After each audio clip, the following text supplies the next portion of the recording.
Good morning, everyone. Good morning, good morning.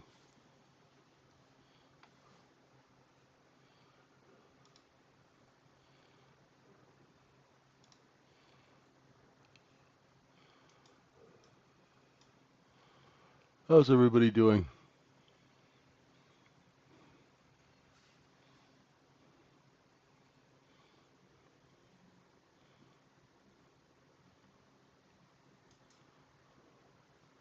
Welcome to the folks joining us on YouTube. Good morning to the folks in the room.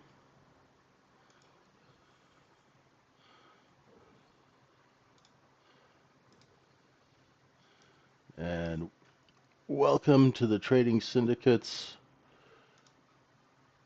Wednesday, the 2nd of July, our Globex session. Hey, Moran, good morning. How are you?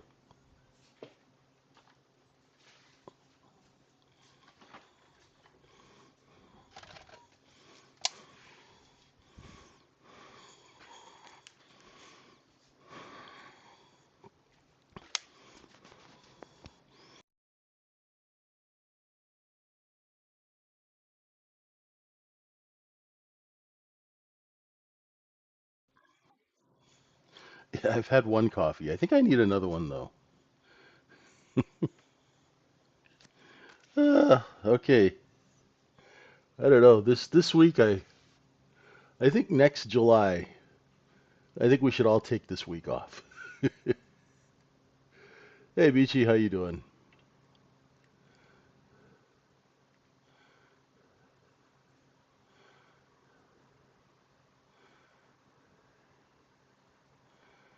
Let's see what your levels are. We'll get there in a second. How you doing?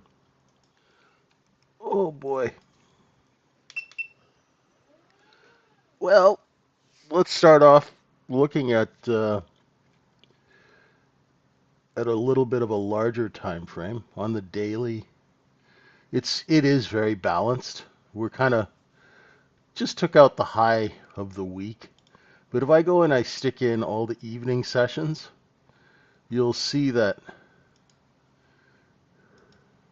we've just been balanced in this area here between 62.30 and 62.60, and we're just a little bit above that now. Just get rid of the. So if you take a look at that, that's where the inventory is. Now,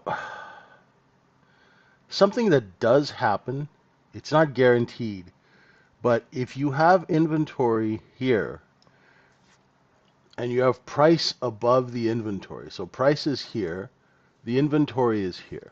Now,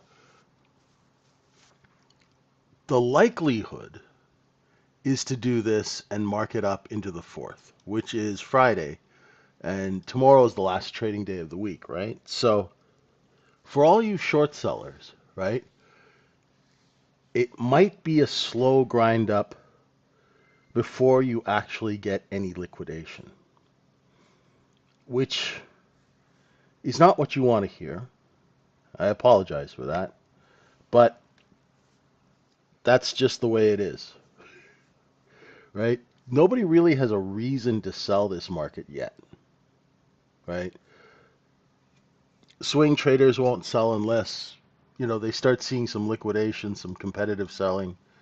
So everyone will just kind of sit tight, enjoy the 4th.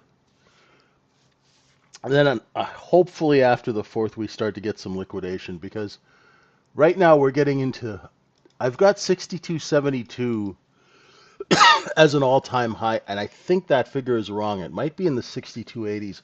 I'm going to have to double check it because I'm using the continuous back adjusted contract. We're creeping up on 62.70, which is a level. Let's see if that holds, or if it breaks, or if there's resistance there. The problem with these markets now is, as you can see, there's nothing immediately to the left, right? There's no trading history here. So when we get up here, there's nobody to sell into this. The only people selling into this are the people who are long here and here, right, on a short-term level. And you know, the wholesalers are just gonna just tap out the um, the product because they don't want to drive the buyers away. There's a short position here. You have a distribution here and a distribution here. That's separated by a short position, which isn't helping in the overnight. Overnight profile, I'd say, is about 90% long. That's about 90% of the volume is above yesterday's close. We also have a poor low here, which tells us that the selling shuts off before 44. You don't want to be trying to short that because that's what happened. Um, and that's frustrating. What happens in these markets is at the end of the day, they liquidate inventory and everybody gets short down here. And then they short in the overnight and it does this. It traps a lot of people. So watch out for that. These are lessons you will learn and they will be repeated as the end of the quarter. Next end of quarter, you'll see the same thing. You'll see the exact same thing, right? So it'll be July, August, September. At the end of that quarter, you'll see markup, usually, right? So let's go take a look and see how we trade this today. So there's that overnight high. There are those single prints. This is a short position right here. Single prints equals short position, right? From 57 and 3/4 down to 55 and a quarter. And at each half-hour low, their bids were one time framing up, which is trend up. We are above the high of the week, right? Which creates a difficult position for short sellers, right? As Raj would say, they're in a sticky wicket. Looking for the point of control to move up here, right? It's down here. We're looking for good distribution.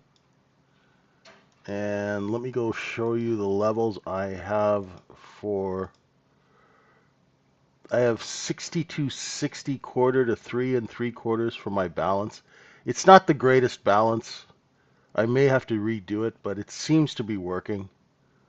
I really had trouble finding a good balance zone um, this morning. So I'm going to give that a shot and see how well it works. VWAP's down here at 56. And we've got that barcode chart. We're looking for 62.70 at the top. And it's just kind of doing that creep, that we've become so accustomed to. Every time it seems really slow, it just starts creeping higher and higher and higher. I'm just going to go open my trading software here.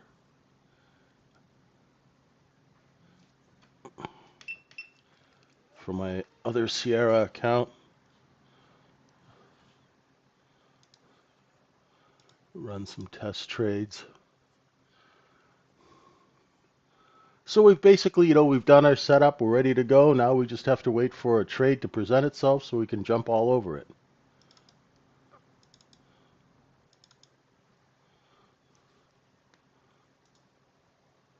Let's look and see how Bitcoin's doing this morning. 107 in the 107 area, just under 107.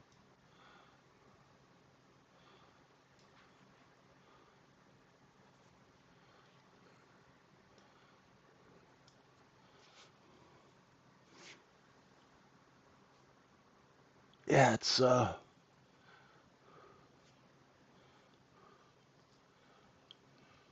seems like all the good action in Globex is happening earlier. By the time we're up in the UK, it's kind of a little slow.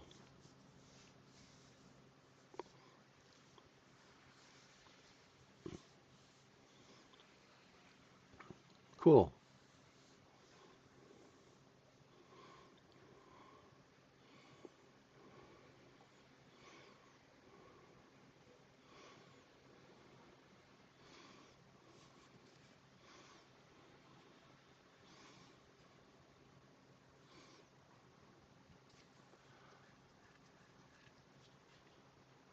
Yeah, I don't trade Bitcoin. I just try and buy it when it's cheap. I was trying to get some at 72K and that just didn't get any there. Which would have been nice.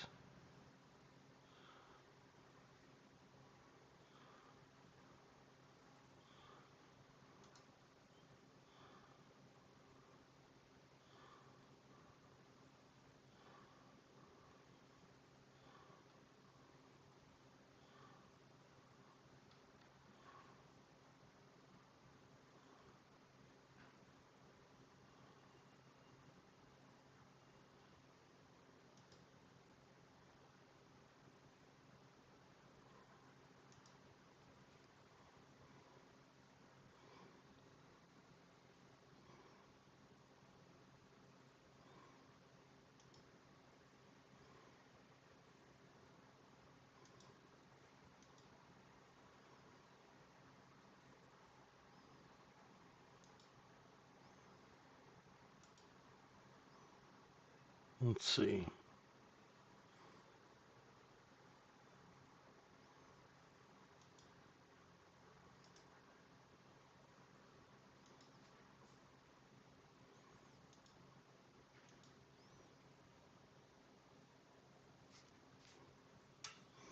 Sure. How single prints mean short positions?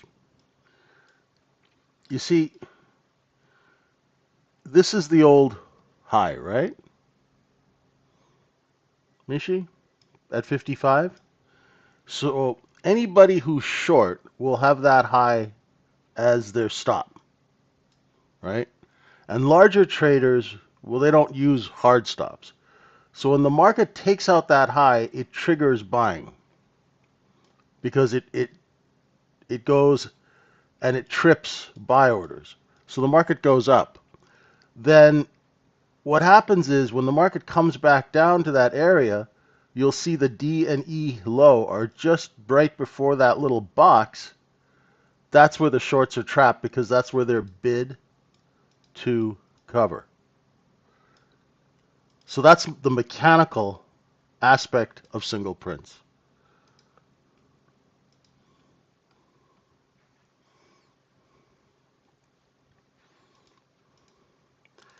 And what they do is they just give you an area. Like say you were shorting this thing, for example, right? If you were short 62.67 and it took out the 63 stop and it took out yesterday's high. Yesterday's high is the first place you'd be looking for a short bid, right? Because that's another place where people will try and buy. So it'll come down. If it breaks that, you know that this is an area where you can cover your trade because there's going to be buying competition there, right? So everything we do, like market profile, for me, there's really only three things in market profile that actually give you a tactical advantage and give you practical information. One are single prints because you know where to cover or where to go long.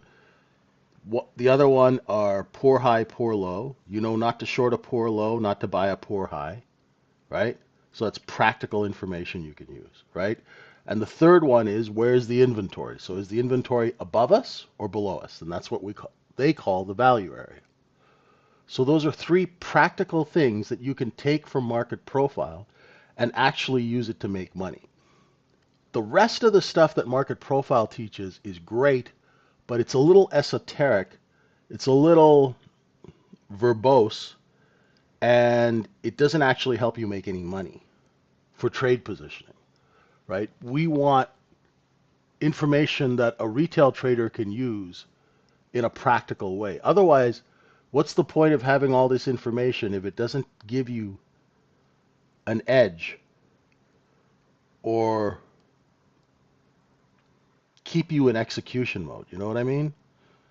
You don't really have time to be screwing around with all these highfalutin theories, right? And I don't mean to bash market profile. I love it. I love the people who brought it to us, but it doesn't help you trade unless you use it in a practical way. Anything that we do has to be practical. Otherwise, it's a waste of time, right? It's cool if you're going on CNBC wearing a nice suit and trying to get business for your firm. You know, you can talk in all this flowery talk. But how do people make money? Where do I put my bid? Where do I put my stop? What is the reason for taking the trade? Very wiki. Isn't that a song? Oh no, that's witchy.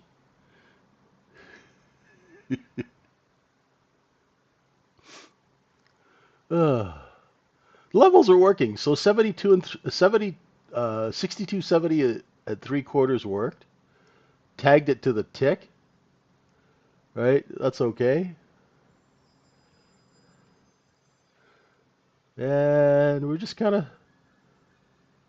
now when we come down here, Bitchy, you'll see there should be a little bit of buying here at 68. That's because that's where the shorts are trapped. If those shorts see selling, right, they'll drop their bids. So say I'm short a couple of hundred contracts, and I put a bid in here for 50, and that 50 gets filled right away. I know there's a seller, and I'll move my bid lower. If I put in a bid for 50 and I only get 25, then I'll move my bid higher. That's how traders trade without all these indicators, right? So you put a bid here for 50, right? If you get filled instantly, you know there's supply and you drop your bids down to take advantage of lower prices. Make sense? Right? If your bid doesn't get filled, you got to pay up. That's how size traders trade. Right? It's simple.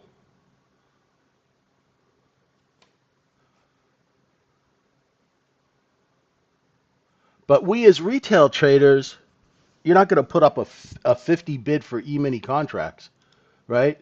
So what you do, right, a cheaper way of doing it is to draw a line and watch how the price behaves when we get to that line.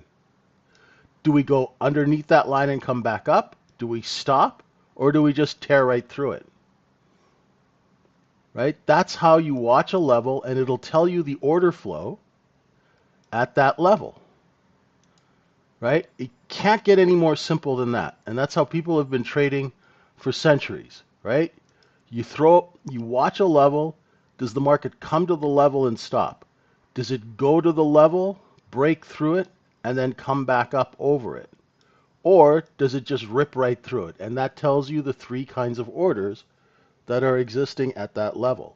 And do you notice that you don't have to look at a DOM, you don't have to look at a nose print or a footprint or book map or bookmark or skid mark or any of that crap, right? All you got to do is use that thing that sits on your shoulders. Pretty simple.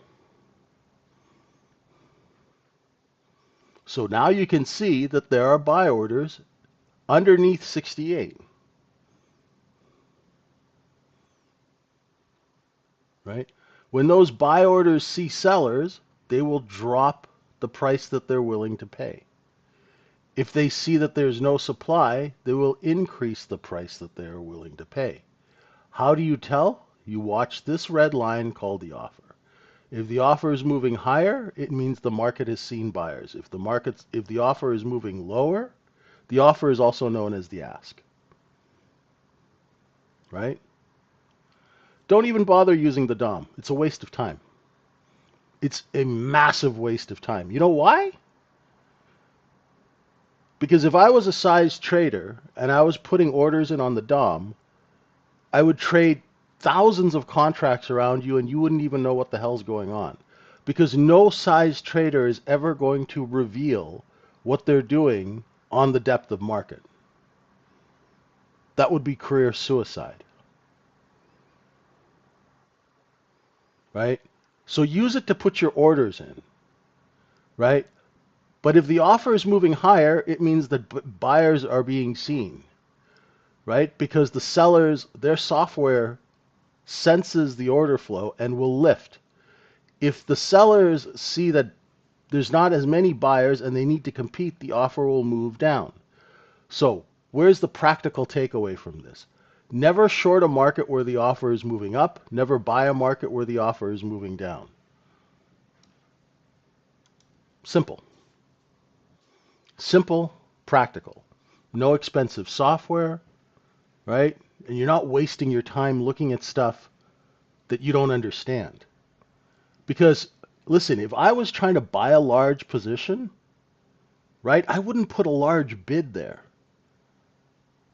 Everybody would start buying and front run me. Why would I show, oh, I want to buy 2,000 contracts. So I'll show a bid for 2,000 contracts? Do you see how it makes no sense to do that? Yeah, that's all BS, man. That's all BS. Michi, think about it. I want you to reason through it. If I'm trying to buy 2,000 contracts and I show my interest, everyone will know that there's a big buyer and front run my buy order and push the price up. So if I want to buy a big position, I'll beat the shit out of the market and knock it down, right? To shake all you guys into my bids that you can't see, right? So all those big orders that you see on a DOM, right, are a smokescreen. And by the time you figure it out, the trade is over. That's why do you notice that anybody who trades off the DOM, none of them are consistently profitable? Right? If they trade purely off the DOM, because they don't know what's going on because they've never worked a size order. Right? You've never worked a large order, right? You've never worked a 5 million share sell order during the day, right? Or a 200,000 share buy order during the day. Right? So how would you know how those orders are worked and how they're represented? Here's the secret. They're not represented because that's what the skill is, right? If you gave me an order to buy 1 million shares of stock and I just go in and start buying heavy amounts of stock and run the market up, that'll be the last trade I ever get from my client because he'll be like, what are you, stupid? You went and ran the market up and I had to pay more. You guys understand that, right? Does that make sense? Right? You need to have a bit of skill, right? There has to be a bit of finesse, right? You can't just go and trade a large order like a herd of elephants, right?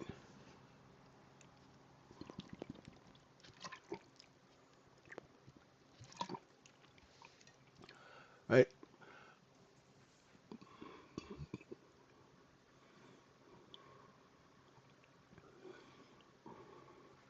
Yeah, and we don't use those terms.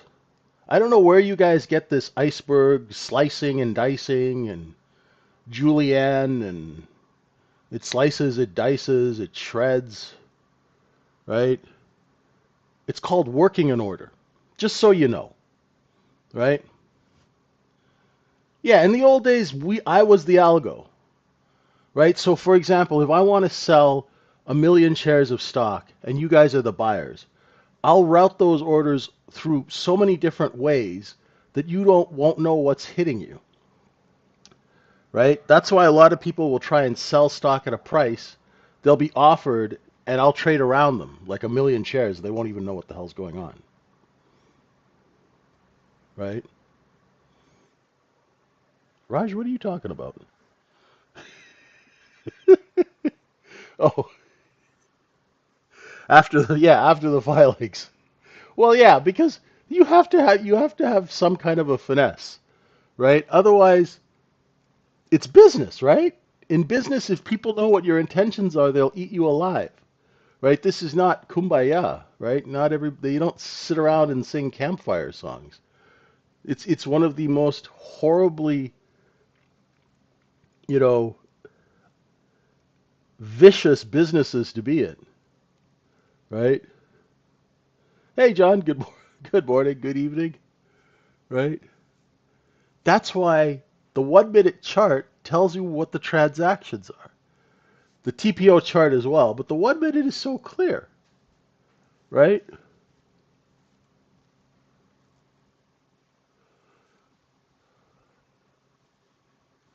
Here we go. John, please. Sorry, John. I'm going to erase this.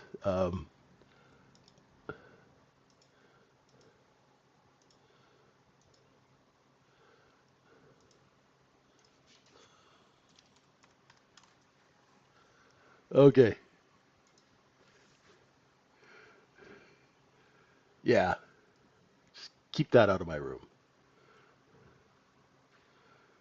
Right. Has to be done, my friend. Stay on track. Remember what we spoke about yesterday, right? Remember what we spoke about yesterday, right?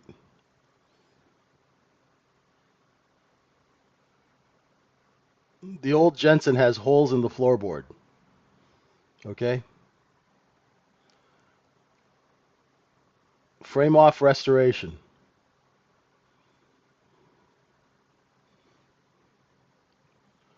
Good God. Let's see if we can move this point of control higher. No problem, man. I just don't like when people waste time and it's not helping them and they're just running around like a dog chasing its tail, right? Just watch the chart, keep it simple, have your trade set up, right? You know, hey George, what's up?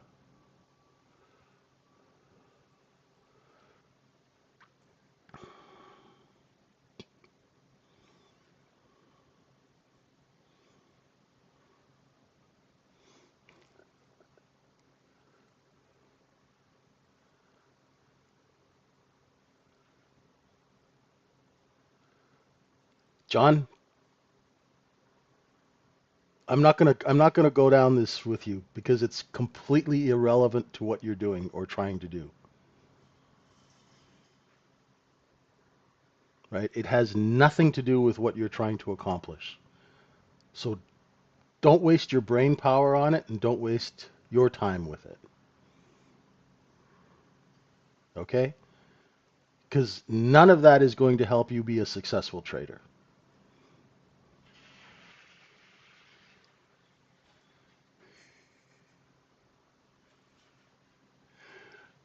right? Sorry, just you got to stay focused, brother, right? Don't go down these rabbit holes, right? They're not doing you any good at all.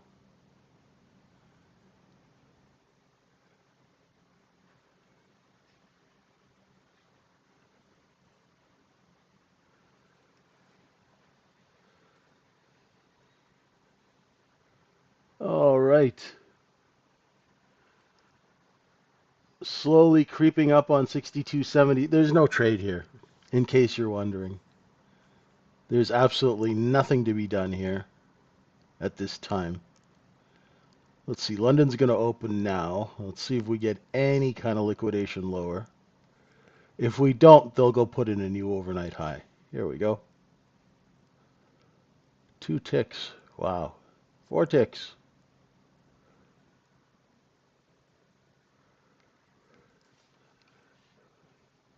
And once again, you've got those structural single prints here, right? That's Michi right where we took. That's 68.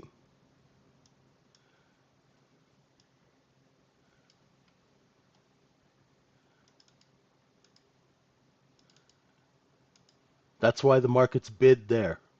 You notice when it comes down to that area, right now, if they sense selling, they'll drop their bids and fill these single prints.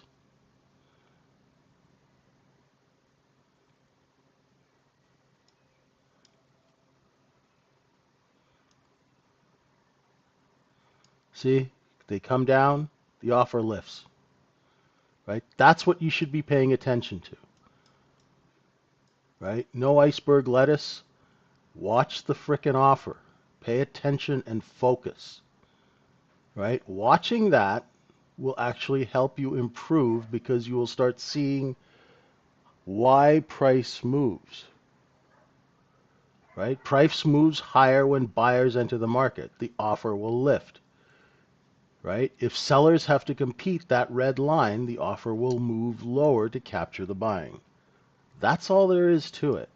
There is nothing else that should be going through your head right now. Focus, focus, focus, right? Retail traders lose money because of two things.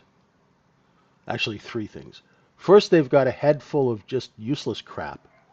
Second is they can't follow simple instructions. And number three is because they can't focus. That's why you're losing money. There's no other reason, right? You've got a whole bunch of stuff swimming in your head, giving you conflicting information, which makes it impossible to execute. You can't follow simple instructions because no one's given you simple instructions, right? And you can't focus. You've got to be able to do those things, right? Sit and watch a market, you'll learn a lot, right? There is a certain time where you got to snap out of it, right? The offer is moving lower to capture the buying, right?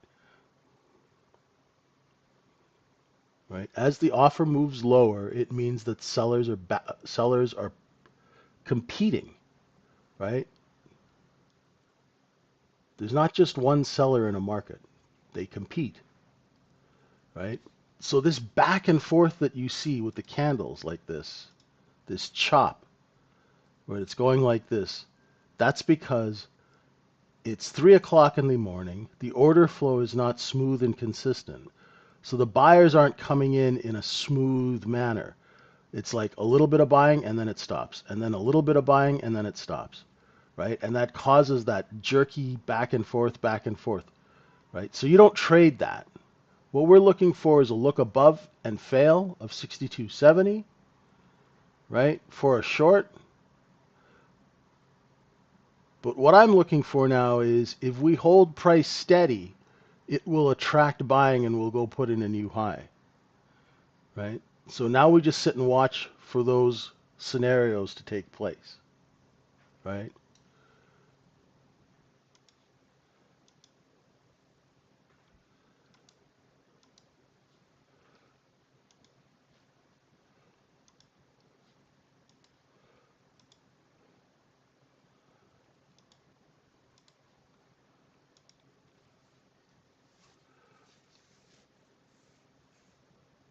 Don't get sucked into the chop,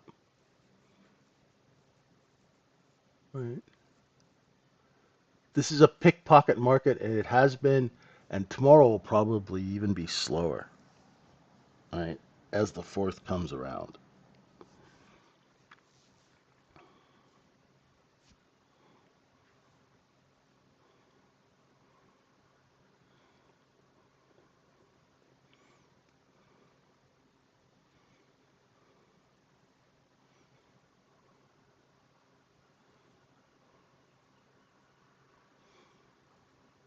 It is. The London session, really, the Globex ZAC is the night market, right? So what the night market allows, it allows traders who have inventory during the daytime to try and get rid of it at night. So say I'm a dealer and I had to buy a certain amount of contracts yesterday into the close, right? The night market allows me to get rid of it, right? To turn my inventory into cash at higher prices. Sometimes if I'm short, I can be able to buy back during the night because there's not as much buying, right? It's slow and the pace is much better for newer traders to trade. No, I have not had a chance to look at SQF futures, my friend. Sorry about that. It's been a pretty busy last couple of days.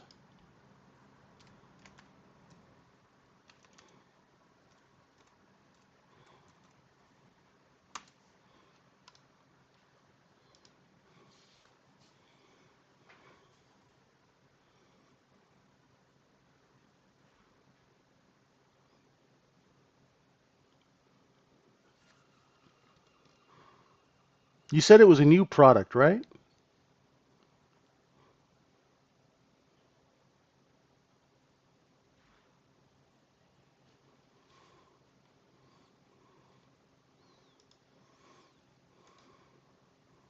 If you look here,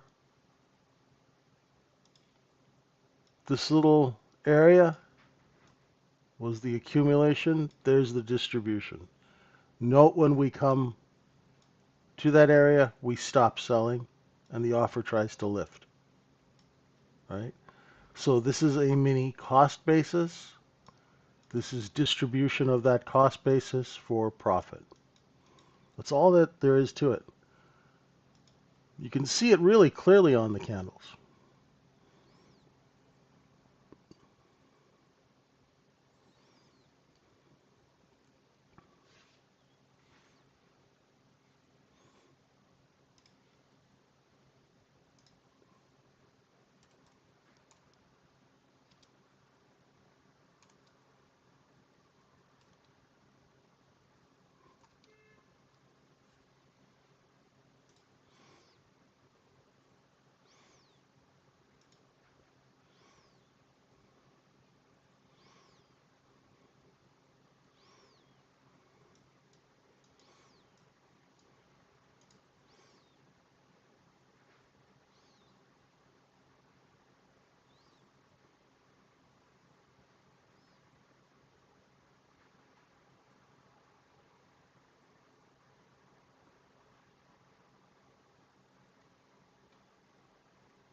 Oof.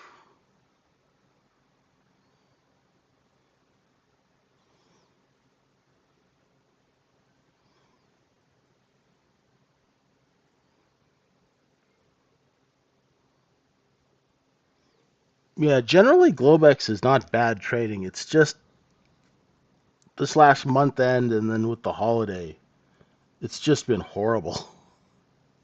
It's been absolutely horrible. Yesterday I took one trade in Globex and I actually waited hours for one liquidation, right? I didn't get the short, but I got the counter trend trade. And that was it. Just brutal, right? Because it was like doing this, and it finally dropped. And I wasn't around to catch the short, but I was just there when it dropped, looked below a level, and came back up. I grabbed some, made a couple of points, and then walked away again because then it was slow again.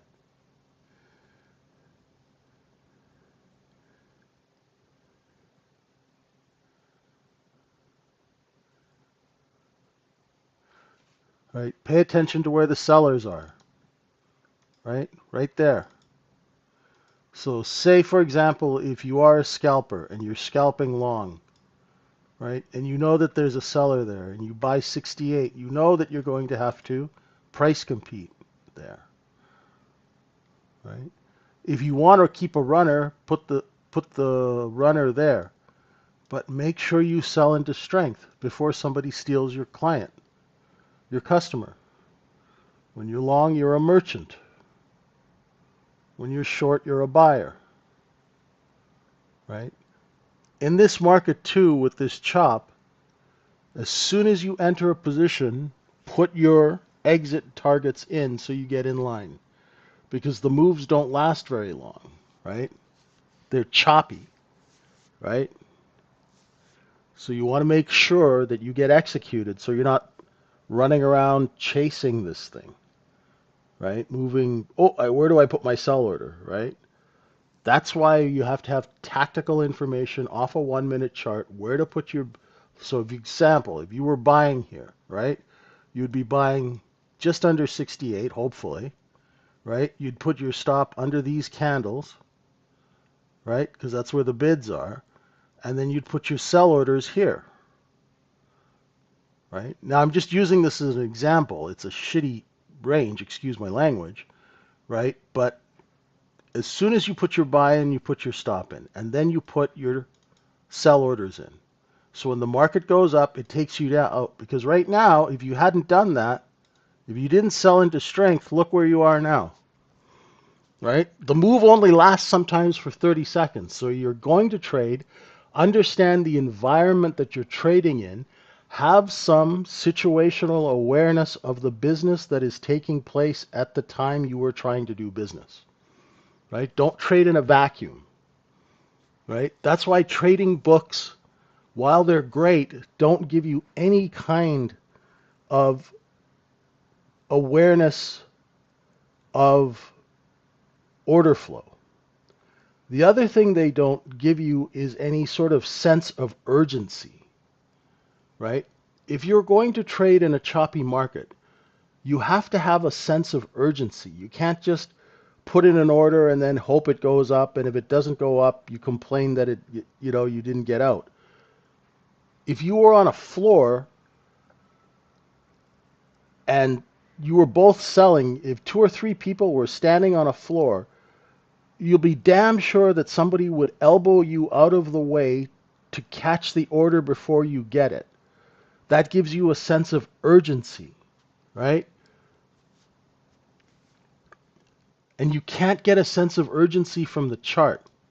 So you have to have that instilled in yourself.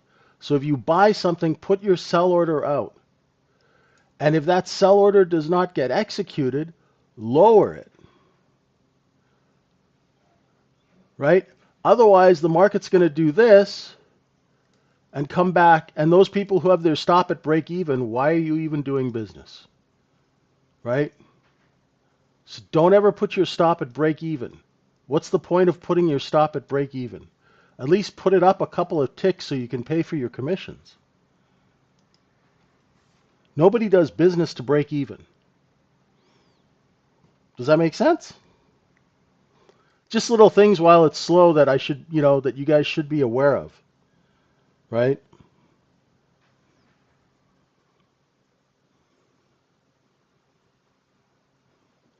Right? In choppy markets, take profit. Don't get greedy. Right? Have a sense of urgency. Don't fall asleep at the switch. Don't be like Homer Simpson, falling asleep at work. Right? Get in, get out, get your money. Don't mess around.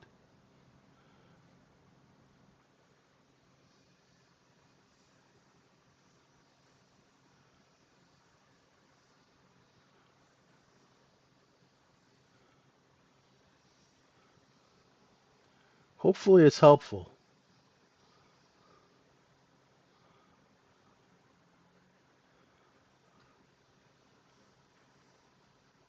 That's one problem with chart-based trading is that there's no sense of urgency, right? When you're working in the environment, the sense of urgency is there because if you were on a trade floor, someone will punch you in the throat and take your order, right? If you're trading on a desk, people are listening to you put orders in so they can front run them, right?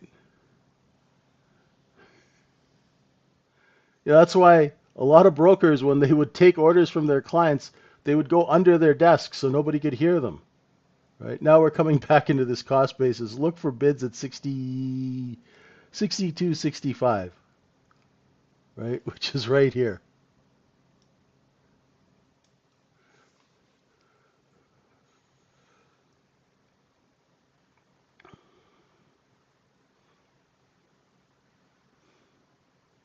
I think we'll move the point of control up here.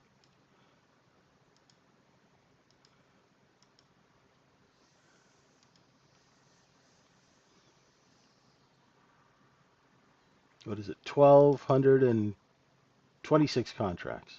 It's the overnight point of control. Should move up here somewhere. Just another 100 or two.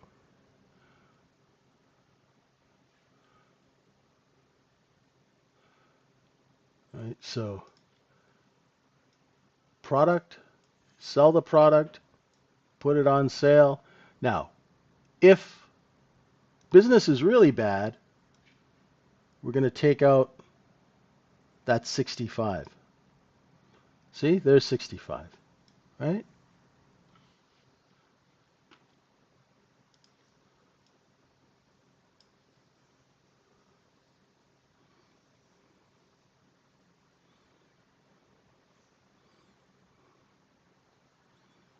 So say you were short,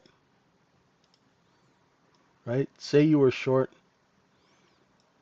As the market comes down here, put some bids in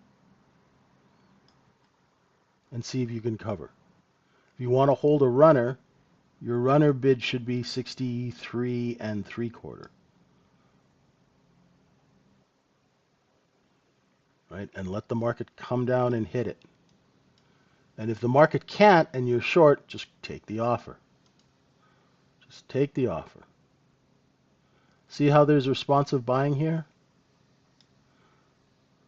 Right? That's right at the bottom of this little mini cost basis. They just stop selling. The shorts will come in and start covering, right? But if you get enough people selling and competing, we'll break 65 and we'll come down past 63. And the next point that you'd be looking at is 61.5, which is yesterday's high.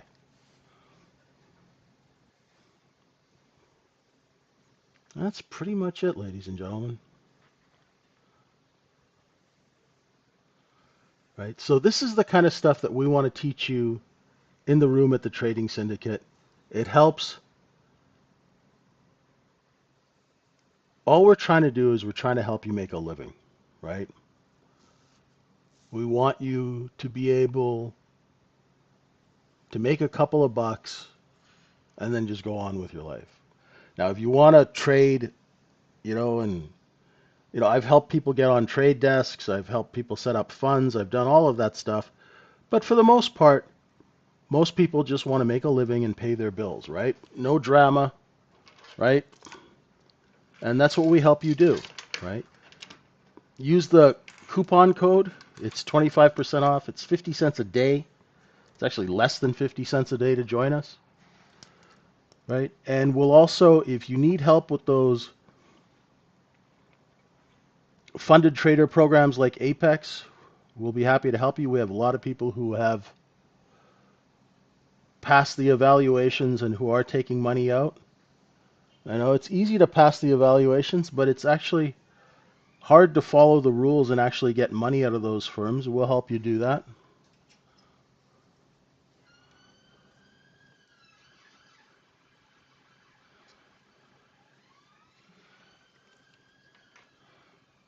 The business is not, it's not an easy business. It is simple, but it's definitely not easy. And execution is something that we have to practice over and over and over again. And just when you get good at executing, the market changes, right? And the agenda changes.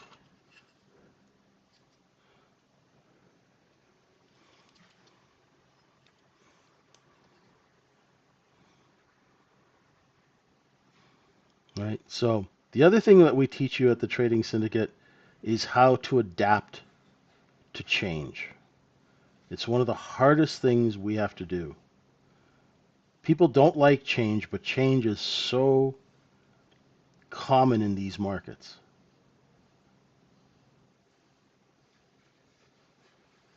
How do you change when the order flow changes?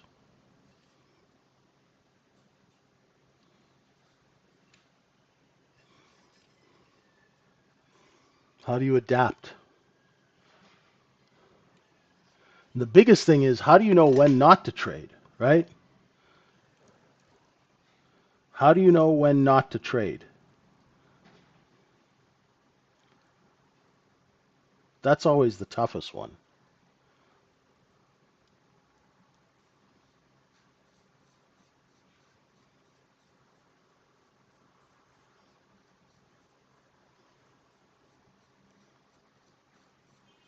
That's a decent 4 points on that short, Michi. Nice work.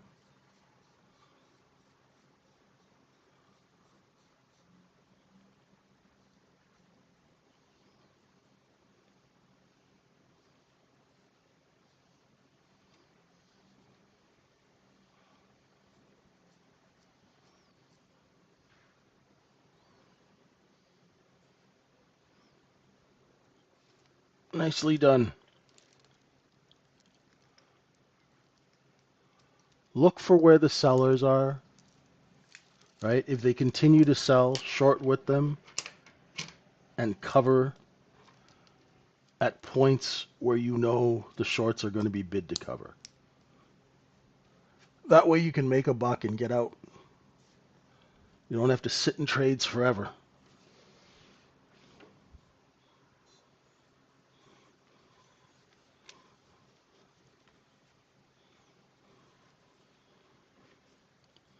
All right. See that's how it's getting hung up there at that 65? I think it'll break a little lower here. Let's see if we can get down to the 63s.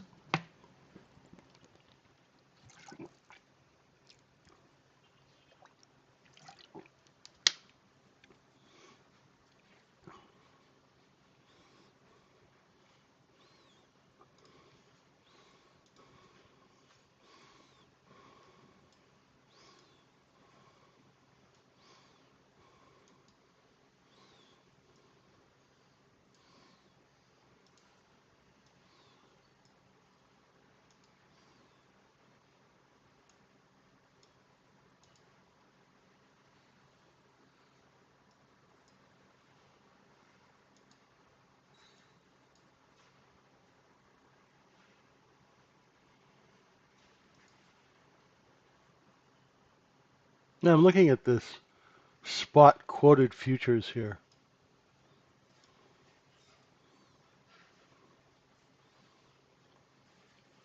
Hmm. Who knows? It might become a popular thing.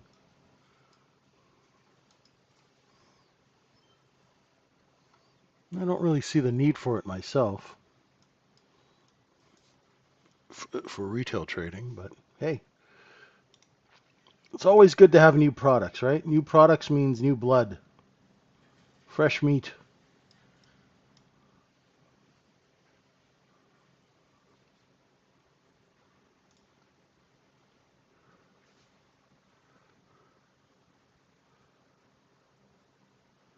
That's pretty much it for today. If you were looking for a longer term short and it takes out and gets underneath back into yesterday's range, 58, 57 and 3/4, that's where you're looking for.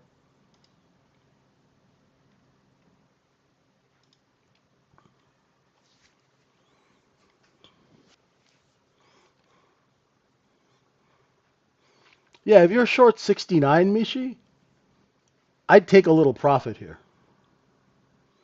Right? I mean, if you have 3 or 4 contracts, pay yourself. Take advantage of it. Because if we can't take out that J low at 63, it's going to rotate back up. Oh, okay. One thing you can do, right? One thing that's helpful. So you're short 69, right? So you have your position on here, right? I would move my stop to 66 1/4 because if you lose that seller, why would you want to give up all of this profit? Does that make sense?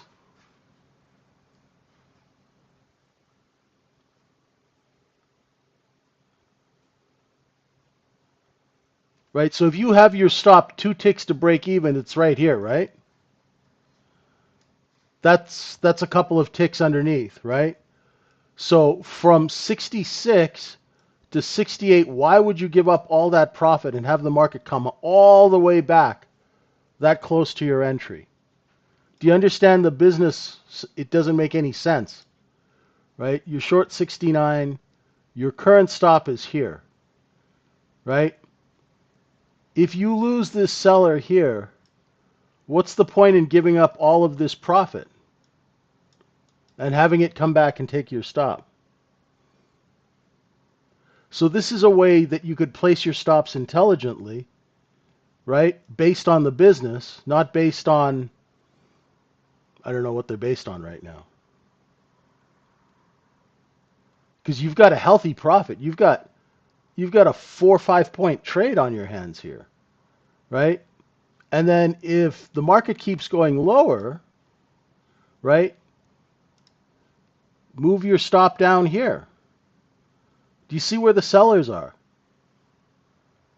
Right? So you can move your stop from 66 quarter down here, and then I would move my stop here, right? And if you're looking to cover, right, as the market moves down, if it's one time framing down, right, I hope this is helpful because it's just using what the market's telling you, right?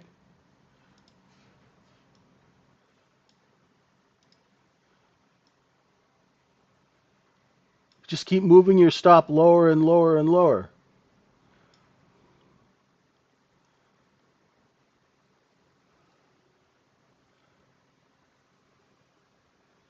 Yeah. Now wait for that next candle to open. And if the next candle opens, say here, and the top of that candle here, move your stop to 63 and 3/4. That way, if it rips back up, at least you've taken, you've got a nice, healthy 5, 6, 7 points profit on one contract, right? There you go.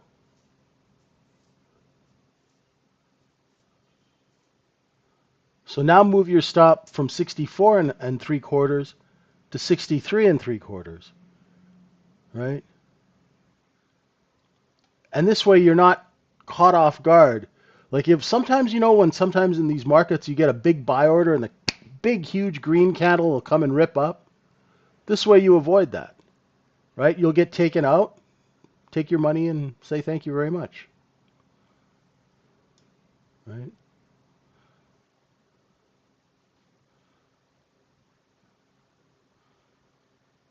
Once again, just practical, right? Just practical. Protect your profits, right? There's no such thing as house money. Protect your profits, right? Now I would move my stop here to the top of that candle. The top of the candles are where the sellers initiate.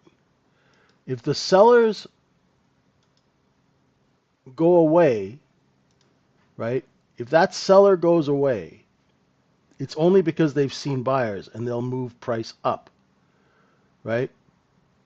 But if the sellers are competing, the tops of the candles will be lower, right? It'll be like trend down, right? So just keep moving your stop lower to capture the profit. Good stuff. Thanks, everyone. We will see you at 9 o'clock. Right? Perfect. Beautiful. Beautiful. Right? That way you can totally maximize your profits. Beautiful. Right? You work so hard for these trades, you might as well make as much as you can when the opportunity is there, right? Thanks, folks. We'll see you at 9. Yeah, it's pretty cool. It took me a long time to verbalize it, but, I have been the top of the candle my whole life. So, that's where we're all selling. See you at 9, everyone. Thanks very much. Bye for now.